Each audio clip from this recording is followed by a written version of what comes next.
Que Dieu vous bénisse tous au nom de Jésus. Je suis tellement enthousiaste pour l'épisode d'aujourd'hui de Révélé. Nous continuons à parler de la vie de l'homme intérieur.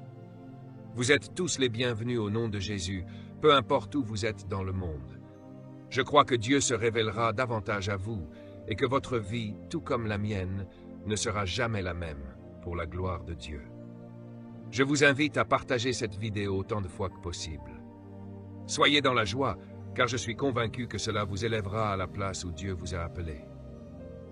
Si c'est votre première fois ici, assurez-vous de regarder l'épisode d'hier. Il a posé les bases et donné la direction pour ce que nous explorons aujourd'hui. Comprenez ceci. La vie de tout être humain est dans l'esprit. L'esprit est la source de vie, la batterie qui anime un être humain. Mais au-delà de cela, c'est aussi la partie de vous qui communique avec Dieu. Sans une compréhension de votre esprit, vous vivez en dessous de ce que Dieu a prévu pour vous. Si vous voulez devenir tout ce que Dieu souhaite pour vous, cela ne se fera pas simplement parce que vous priez beaucoup ou que vous adorez intensément. Vous devez comprendre l'homme intérieur, que nous appelons également l'esprit. Aujourd'hui, nous allons approfondir les fonctions de l'esprit. Vous réaliserez à quel point il est crucial de mûrir dans la connaissance de l'esprit. Même vos prières en souffriront gravement si vous ne comprenez pas votre homme intérieur. Alors, je vais vous donner 30 secondes pour partager cette vidéo avant que nous commencions à lire. Je crois que cela ouvrira grand vos yeux et vous permettra de comprendre ce que disent les Écritures et ce que Dieu veut pour chaque être humain, afin que vous puissiez atteindre la plénitude de votre appel. Partagez cette vidéo autant de fois que possible et si c'est fait, indiquez-le dans les commentaires en écrivant « J'ai partagé ». Je crois que Dieu fera une œuvre nouvelle en nous et nous ne serons plus jamais les mêmes. Amen. Maintenant, ouvrons nos Bibles à Romains chapitre 8, verset 26.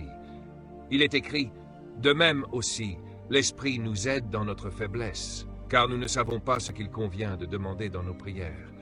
Mais l'Esprit lui-même intercède pour nous par des soupirs inexprimables. » Relisons ce passage. De même aussi, l'Esprit nous aide dans notre faiblesse, car nous ne savons pas ce qu'il convient de demander dans nos prières. Mais l'Esprit lui-même intercède pour nous par des soupirs inexprimables. Passons au verset suivant, le verset 27. « Et celui qui sonde les cœurs connaît quelle est la pensée de l'Esprit, parce que c'est selon Dieu qu'il intercède en faveur des saints. » Attention, ceci ne parle pas du Saint-Esprit. Beaucoup pensent que ce passage se réfère au Saint-Esprit, mais ce n'est pas le cas. Il est question de l'esprit d'un homme régénéré, un homme né de nouveau. L'esprit de cet homme et l'esprit de Dieu deviennent un. Comme il est écrit, « Ce qui est né de l'esprit est esprit ». Quelle est donc la différence entre une personne née de nouveau et une personne qui ne l'est pas? Nous avons tous un esprit, car c'est ce qui nous rend vivants. Mais celui qui n'est pas né de nouveau possède un esprit emprunté, que Dieu donne et peut reprendre à tout moment. En revanche, celui qui est né de nouveau est devenu un avec l'Esprit de Dieu. Cet esprit ne peut plus lui être retiré, car il est désormais éternel, tout comme son Père est éternel. Ainsi, la vie éternelle devient une partie intégrante de lui. Il ne peut plus mourir, mais vivra éternellement dans la présence de Dieu. Est-ce que vous écoutez ce que je dis? L'un est devenu partie intégrante de l'Esprit de Dieu, tandis que l'autre n'est que le souffle de Dieu, un esprit emprunté. C'est pour cela que la Bible dit que quiconque périt voit son esprit retourner à Dieu, qu'il s'agisse d'un Osama Ben Laden ou d'un Hitler. Leur âme ira en enfer, mais leur esprit retournera à Dieu, sans leur conscience, car cet esprit n'était qu'une essence empruntée pour les maintenir en vie. Rien ne peut vivre sans l'Esprit de Dieu. Voilà pourquoi il est dit que Dieu est en toutes choses. Tout ce qui est vivant, les arbres, les fleurs, les animaux, l'est parce que l'Esprit de Dieu est en eux. J'aimerais que quelqu'un m'entende. Êtes-vous là? Êtes-vous sûr d'être là? Oui. Ici, il est question de l'Esprit de l'homme. Comment le savons-nous? Lisons encore Romains chapitre 8, des versets 26 à 27, lentement cette fois. Êtes-vous prêts?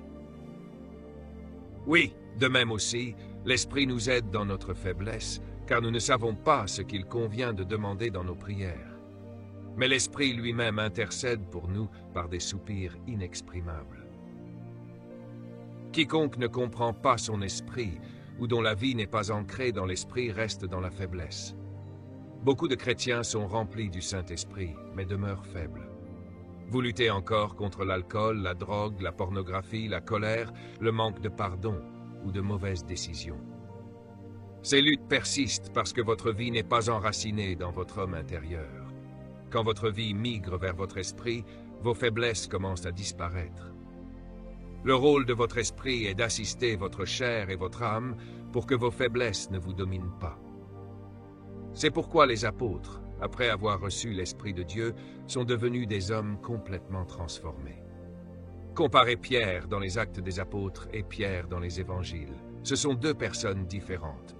Leur vie a migré de la chair et de l'âme pour entrer dans l'esprit. Désormais, leur solution ne venait plus de leur âme, mais de leur esprit. Pierre, voyant un homme au temple demander de l'argent, lui dit « Je n'ai ni argent ni or, mais ce que j'ai, je te le donne. Au nom de Jésus-Christ, lève-toi et marche. » Ce qu'il lui a donné provenait de son esprit. Ce que vous avez de Dieu ne réside pas dans votre âme. Dans votre âme se trouvent les doctrines et les pensées de Dieu, mais la pensée actuelle de Dieu demeure dans votre esprit. Pierre a transféré l'impartation et la guérison depuis son esprit vers cet homme qui, qu'il le veuille ou non, a été guéri. Quand vous déplacez votre vie dans votre esprit, des portes s'ouvriront, quoi qu'il arrive.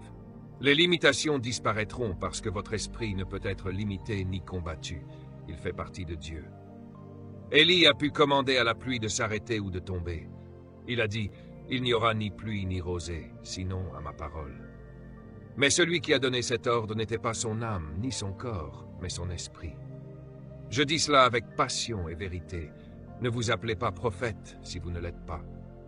Ces choses me mettent en colère, car elles déshonorent ce que signifie véritablement être prophète. Arrêtez d'essayer d'enseigner des choses spirituelles que vous n'avez jamais expérimentées. Arrêtez cela. Vous induisez les gens en erreur.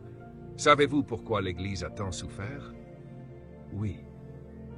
C'est parce que des personnes tentent d'enseigner des domaines pour lesquels elles ne sont pas appelées. Si vous êtes pasteur, enseignez des doctrines pastorales pour édifier les gens. Si vous êtes évangéliste, enseignez ce que les évangélistes doivent enseigner. Si vous êtes enseignant, établissez des fondements doctrinaux solides pour l'Église. Si vous êtes apôtre, enseignez aux gens à être des pionniers, car être apôtre signifie être le premier. Et si vous êtes prophète, enseignez le prophétique. Mais ne vous appelez jamais prophète si vous n'êtes pas dans le prophétique. Arrêtez cela, vous faites du mal au corps. La Bible dit que nous ne sommes pas tous membres identiques. Nous ne sommes pas tous des nez, des yeux, ni des pieds. Nous sommes différents, et cette différence est notre beauté. C'est cela qui constitue le corps. Alors, stop. Un homme insensé qui se disait prophète a affirmé ceci. Les prophètes d'autrefois n'avaient pas besoin du Saint-Esprit pour manifester la puissance de Dieu. Ils opéraient uniquement par autorité. J'ai dit que c'est de la folie. Pourquoi David disait-il « Ne retire pas ton esprit de moi » ? Pourquoi les gens disaient-ils à Élie « L'Esprit de Dieu peut te prendre et te déposer ailleurs » ? Pourquoi Ézéchiel disait-il « Dieu m'a transporté par son esprit » ? Arrêtez de prétendre enseigner des profondeurs spirituelles si vous n'avez pas de profondeur. Restez dans votre domaine. Toute autorité et toute puissance sont déléguées par le Saint-Esprit. Dieu lui-même dit « Ce n'est ni par la force ni par la puissance, mais par mon esprit ». Chaque prophète, chaque roi oint par Dieu l'était par le Saint-Esprit. Le problème est que certains ignorent ce qui fait un prophète. Pourquoi Jean-Baptiste est-il rempli du Saint-Esprit avant même que l'effusion de l'Esprit soit accessible à tous?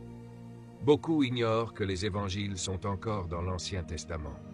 Le Nouveau Testament commence réellement dans les Actes des Apôtres. Jésus n'a rien fait de différent de ceux qui l'ont précédé. Tout cela découle d'une incompréhension de l'Esprit de Dieu et de l'Esprit humain. Même les adorateurs du diable ne commettent pas cette erreur. Bien qu'ils n'aient pas l'Esprit de Dieu, ils savent discerner qui a Dieu et qui ne l'a pas. Laissez-moi vous raconter un témoignage. J'aurais aimé que ma fille Liana soit ici pour confirmer cela. À l'époque où je n'accueillais que 6 personnes chez moi, un jour, alors que je priais seul en attendant des gens, quelqu'un a frappé à la porte. C'était un homme arménien, un médecin. Comment le savais-je? Non par prophétie, mais parce que Liana avait déjà été dans son hôpital. L'homme cherchait à me voir. Le Seigneur m'a dit, « Quelqu'un est à la porte, fais attention à la manière dont tu lui répondras, car cela peut être une question de vie ou de mort. » J'étais choqué. En sortant de ma chambre, je me suis dirigé vers le salon où mon frère Rishi parlait avec cet homme. Cet homme connaissait mon nom et mon adresse, alors que je n'avais ni Facebook ni Instagram, et personne ne me connaissait. Il m'a dit, « Mon père est très malade, pouvez-vous venir prier pour lui ?» Mais le Seigneur m'a averti que c'était un piège. Je lui ai répondu, « Si vous voulez que je prie pour lui, amenez-le ici. Nous prions tous les jeudis. » Il a dit, « Lovi, Lovi, Lovi, je sais que tu as des pouvoirs en toi qui te permettent de communiquer avec ce Dieu. » Je l'ai regardé et j'ai dit, « Je ne sais pas de quoi tu parles. » Il a répondu, « Je sais que tu as des pouvoirs. » Il utilisait le pluriel, ce qui désigne une assistance angélique, des êtres spirituels qui travaillent avec toi. J'ai répondu, « Je ne sais pas de quoi tu parles. Le seul pouvoir que je connais, c'est Jésus. » Il a dit, « D'accord, d'accord, d'accord. » Et il est parti. Je ne l'ai jamais revu. En quittant la maison, Liana et sa mère arrivaient justement. Elle m'a dit, « Papalo, tu sais que cet homme est un médecin? Je l'ai déjà vu dans cet hôpital. » Je lui ai raconté l'histoire. À noter, cet homme était un franc-maçon de haut niveau, portant même une bague maçonnique. Profondément impliqué dans l'occultisme, il pouvait reconnaître en moi une capacité spirituelle. Comment m'a-t-il vu? Spirituellement. Il voulait comprendre, quel est ce feu nouveau qui brûle ici? Vous devez comprendre. Beaucoup d'entre vous, arrêtez d'essayer d'enseigner ce que vous ne possédez pas. Vous mettez des vies en danger. Laissez cela. Enseignez seulement ce que Dieu vous a confié. Si Dieu m'avait appelé à nettoyer les sols, je serais le meilleur nettoyeur que vous ayez jamais vu, avec zèle et fierté. Mais le problème, c'est que beaucoup ne sont pas satisfaits de leur appel et cherchent l'attention plutôt que le service de Dieu, détruisant ainsi les autres. Comment pouvez-vous enseigner que quelqu'un peut avoir de la puissance en dehors du Saint-Esprit? C'est insensé. L'un des 7 esprits de Dieu est la force. Ce genre de confusion me dépasse, mais c'est une autre histoire. C'est pour cela que cette leçon est importante.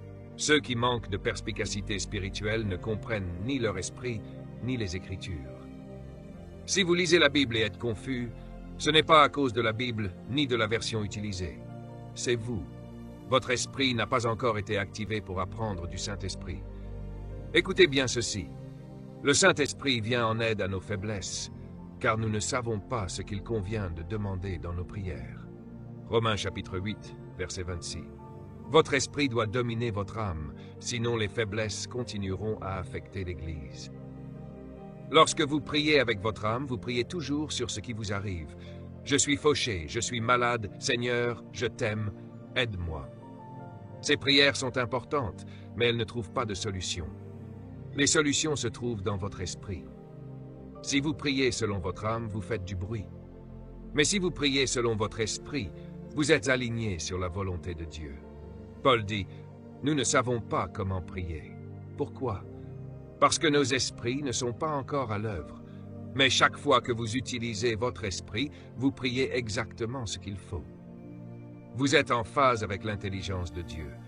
Beaucoup pensent qu'il suffit de trouver des versets pour prier selon la volonté de Dieu. Mais prier dans l'esprit, c'est bien plus profond que cela. Est-ce que vous écoutez ceci? Nous ne savons pas comment prier, ni même ce qu'il convient de demander. Mais l'esprit, lui, le sait. Il sait exactement ce qu'il faut prier. Ainsi, ressentir le besoin de prier n'est pas suffisant.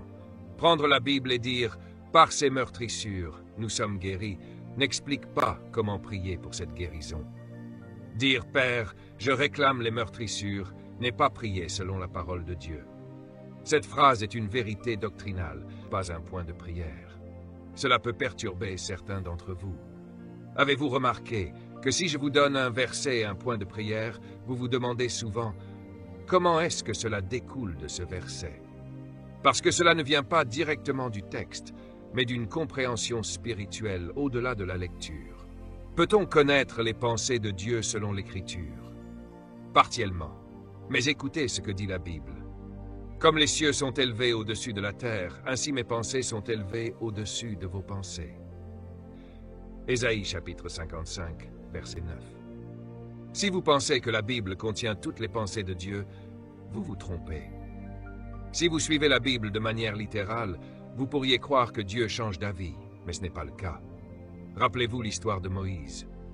Dieu lui a dit « Laisse-moi détruire ce peuple ». Moïse a répondu « Seigneur, que penseront les nations si tu fais cela ?» La Bible dit alors que Dieu s'est repenti. Ici, se repentir ne signifie pas pécher. De même, mal ne signifie pas toujours mauvais. Cela peut désigner une souffrance infligée pour un plus grand bien. Quand Dieu discipline, c'est pour notre bien.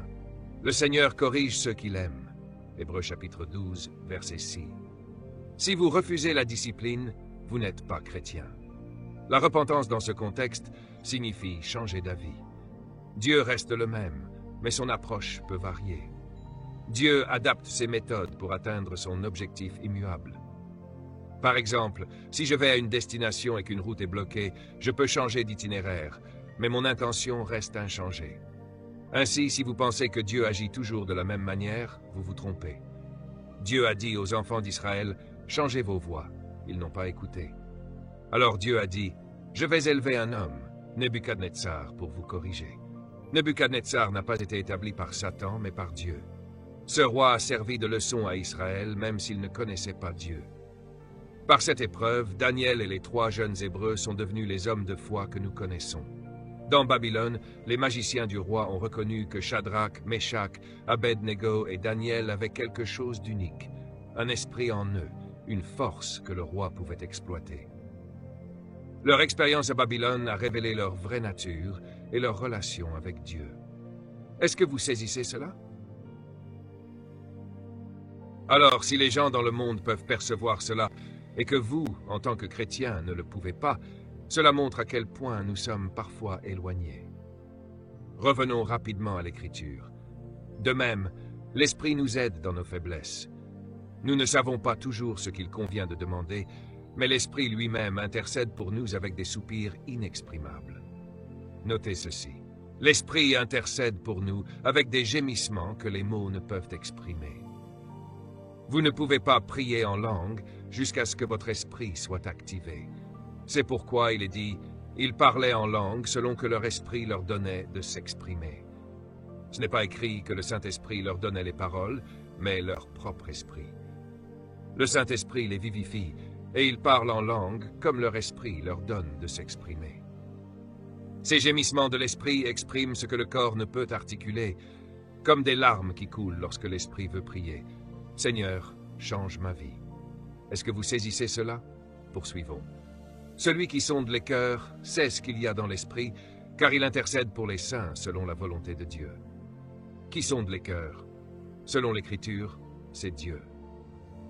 Il cherche continuellement ce qui se passe dans le cœur des hommes. Cette distinction est claire lorsque la Bible dit « Il sonde les cœurs et connaît l'esprit ».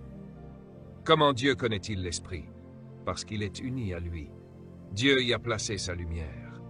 Regardons rapidement Proverbe chapitre 20, verset 27. « L'esprit de l'homme est la lampe de l'Éternel. Il scrute les profondeurs de l'âme. » Cela signifie que Dieu n'a pas besoin de nous posséder par son esprit pour savoir ce qui se passe en nous. Il regarde simplement notre esprit qui est sa lampe et il voit tout ce qu'il faut savoir. Dans la traduction New Living Translation, ce verset dit « La lumière du Seigneur pénètre l'esprit humain, révélant chaque motif caché. » Il ne s'agit pas de votre estomac lorsqu'il est dit « ventre ». Cela fait référence au noyau, au centre de votre être. Ainsi, lorsqu'il est dit que des fleuves d'eau vive couleront de leur ventre, cela parle de l'âme profonde, pas de l'abdomen physique. Un prophète est aussi une lampe. Plus la lumière d'un prophète est brillante, plus il peut voir loin et profondément. C'est ainsi que, dans le domaine prophétique, il est possible de discerner les choses dans la vie des gens, comme si vous étiez à l'intérieur d'eux. Plus votre lumière est puissante, plus votre capacité de vision spirituelle s'étend. Quelqu'un a-t-il saisi cela? En résumé, La manière dont vous priez doit être une mesure de ce que l'Esprit a déposé en vous. Lorsque nous fixons un moment précis pour prier, ce que nous faisons, c'est positionner notre âme pour recevoir de notre esprit. Cela signifie que vous priez intentionnellement avec votre esprit. Cela a-t-il du sens? Oui. C'est pourquoi je ne crois pas en ces prières où il y a beaucoup de bruit sans profondeur. Si vous sortez de ce type de prière et qu'on vous demande ce que Dieu vous a dit, souvent vous n'avez aucune réponse. Ce n'est que du bruit et des déclarations. Pourtant, la prière requiert du calme et de la concentration. Il y a des moments pour prier avec ferveur, mais ce n'est pas tout le temps. Il y a des moments pour rester dans le silence, en humilité devant Dieu. Regardez comment les Juifs adoraient. Ils n'étaient pas bruyants. Ils approchaient Dieu calmement, dans une attitude d'écoute. Quand le Saint-Esprit révèle quelque chose à votre esprit et que votre esprit vous le communique, vous pouvez alors agir. Mais pour entendre Dieu, il faut être calme et humble. Si vous commencez avec agitation, vous n'en sortirez pas avec une révélation, une compréhension ou une vision. Et c'est une grande, grande erreur. Écoutez bien.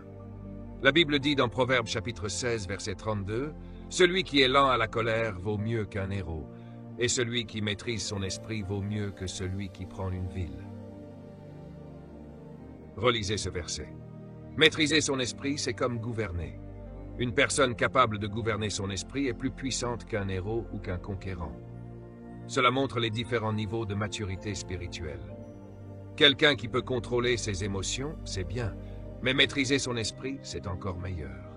Cela signifie être conscient de ce que votre esprit fait, car c'est ainsi que fonctionne un bon gouverneur. Un bon gouverneur ne contrôle pas son peuple, mais établit des règles et des conditions qui leur permettent de prospérer. La Bible dit aussi de Jésus, « Voyant une multitude, il fut ému de compassion. » Cela ne signifie pas qu'il essayait d'être compatissant, mais qu'il fut naturellement touché dans son esprit. Ce mot « ému » provient du grec « splagchnizomai », qui désigne une émotion profonde ressentie dans les entrailles. Jésus a interprété cette sensation spirituelle et a vu ces gens comme des brebis sans berger. Cela l'a poussé à les aider. Ainsi, gouverner votre esprit, c'est comprendre ce qu'il ressent et agir en conséquence, tout en restant aligné avec la volonté de Dieu. Alors, Jésus ne prophétisait pas simplement parce qu'il entendait son Père. Son esprit lui révélait ce qui se passait avec ces gens. Il n'était même pas disposé à penser à eux, mais en les regardant, quelque chose en lui a été touché. Vous m'avez déjà entendu prophétiser et dire « Quand je t'ai regardé, quelque chose en moi s'est déplacé. » Ce n'était pas ma volonté ni même une pensée, mais une sensation intérieure qui m'a immédiatement éclairé sur la situation. C'était le discernement de mon esprit. Pour connaître la pensée de votre esprit et ce que Dieu y a déposé, il est essentiel de discerner d'abord votre propre esprit. Arrêtez de chercher à discerner les autres. Commencez par vous discerner vous-même. Examinez-vous. Comme le dit l'expression, « Examine-toi avant de te détruire toi-même ». Avez-vous déjà ressenti un malaise intérieur alors que tout semble aller bien extérieurement? Selon votre niveau spirituel, vous pouvez parfois en identifier immédiatement la cause. Si ce n'est pas le cas, allez directement prier. « Père, que se passe-t-il? Aide-moi à interpréter ce que ressent mon esprit. » À ce moment-là, vous ne cherchez plus Dieu selon vos pensées, mais pour comprendre ce qui se passe dans votre esprit afin de prier en conséquence. Ces choses sont simples. Lorsque j'ai commencé à prier pour les gens, je leur demandais ce qu'ils voulaient que Dieu fasse pour eux.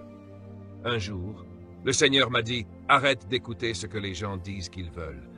Écoute-moi et observe ton esprit. » Depuis, lorsque quelqu'un vient avec une demande, je ne m'arrête pas à ses paroles.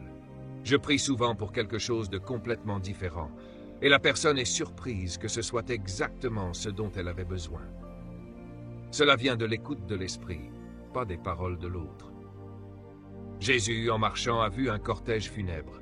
Immédiatement, il a été attristé, sachant que cette mère avait perdu son unique fils. Il a touché le cercueil et dit « Jeune homme, lève-toi ». Comment savait-il cela? C'était une révélation spirituelle. Lorsqu'il a dit que Lazare était endormi et qu'il devait aller le réveiller, c'était une prophétie. Mais dans d'autres cas, c'était simplement un discernement. Prenez l'exemple de la femme samaritaine au puits. Quand Jésus lui a demandé de l'eau, la conversation a conduit à une révélation personnelle sur sa vie. Tu as eu 5 maris, et celui que tu as maintenant n'est pas le tien. Ce n'était pas un ange qui lui parlait, mais un discernement simple et spirituel. Votre âme, en revanche, agit souvent en fonction de ce qu'elle perçoit par la vue ou par des impressions externes. Si quelqu'un vous annonce une mauvaise nouvelle, comme une maladie grave, vous serez naturellement abattu. Mais si ensuite on vous dit qu'il s'agissait d'une erreur, votre humeur change immédiatement. Cela montre que votre âme réagit aux circonstances extérieures, contrairement à l'esprit qui perçoit les choses sur un plan supérieur. Apprenez à discerner par l'esprit, pas seulement par l'âme. Cela vous permettra d'agir avec sagesse et de rester aligné sur la volonté de Dieu. Notez que vous fluctuez en fonction des informations qui vous sont transmises, mais lorsque vous vivez par la foi, vous vivez selon votre esprit, ce qui est invisible. Ainsi, votre esprit n'est jamais influencé par ce que vous voyez. Votre esprit juge ce que vous voyez, mais il n'est pas influencé par cela. En revanche, votre âme doit peser les options, tandis que votre esprit sait déjà sans même les évaluer. C'est ce qu'est le discernement. Le discernement n'est pas « laissons-moi y réfléchir » ou « laissons-moi examiner cela ». Le discernement est une décision spontanée, un savoir sans savoir. Voilà ce que le discernement est. Certains d'entre vous doivent revoir cela pour bien comprendre. Parfois, vous ressentez simplement l'envie de prier, sans savoir pourquoi.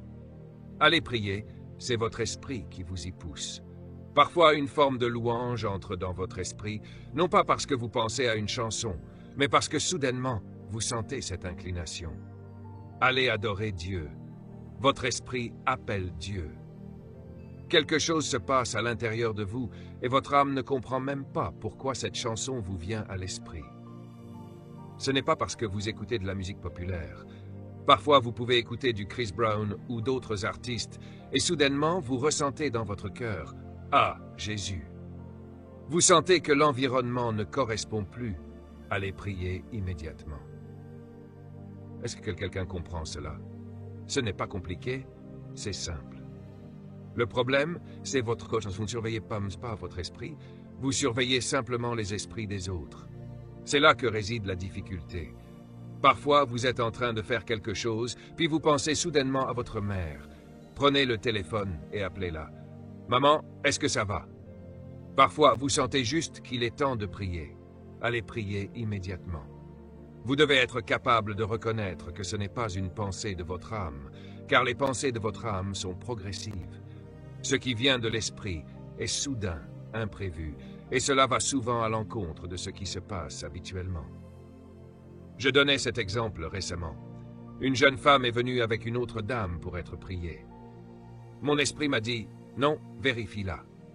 Lorsque j'ai fait cela et que j'ai demandé au Seigneur, il m'a répondu qu'elle n'avait plus besoin de prière. Elle avait avorté un enfant et portait encore la culpabilité de cet acte. Elle se repentait, alors qu'elle avait déjà été pardonnée par Dieu. Mon esprit était alerté. Ce n'était pas l'autre personne qui en avait besoin, mais elle. Père, je bénis ton peuple. Je libère ta bénédiction sur eux. Qu'ils courent avec ces leçons et qu'ils ne soient jamais les mêmes. Nous te remercions, Seigneur, car tu es grand et bon. Au nom de Jésus. Amen. Écoutez encore cela, partagez-le à nouveau, et vous ne serez plus jamais les mêmes. Je vous verrai demain. Que Dieu vous bénisse.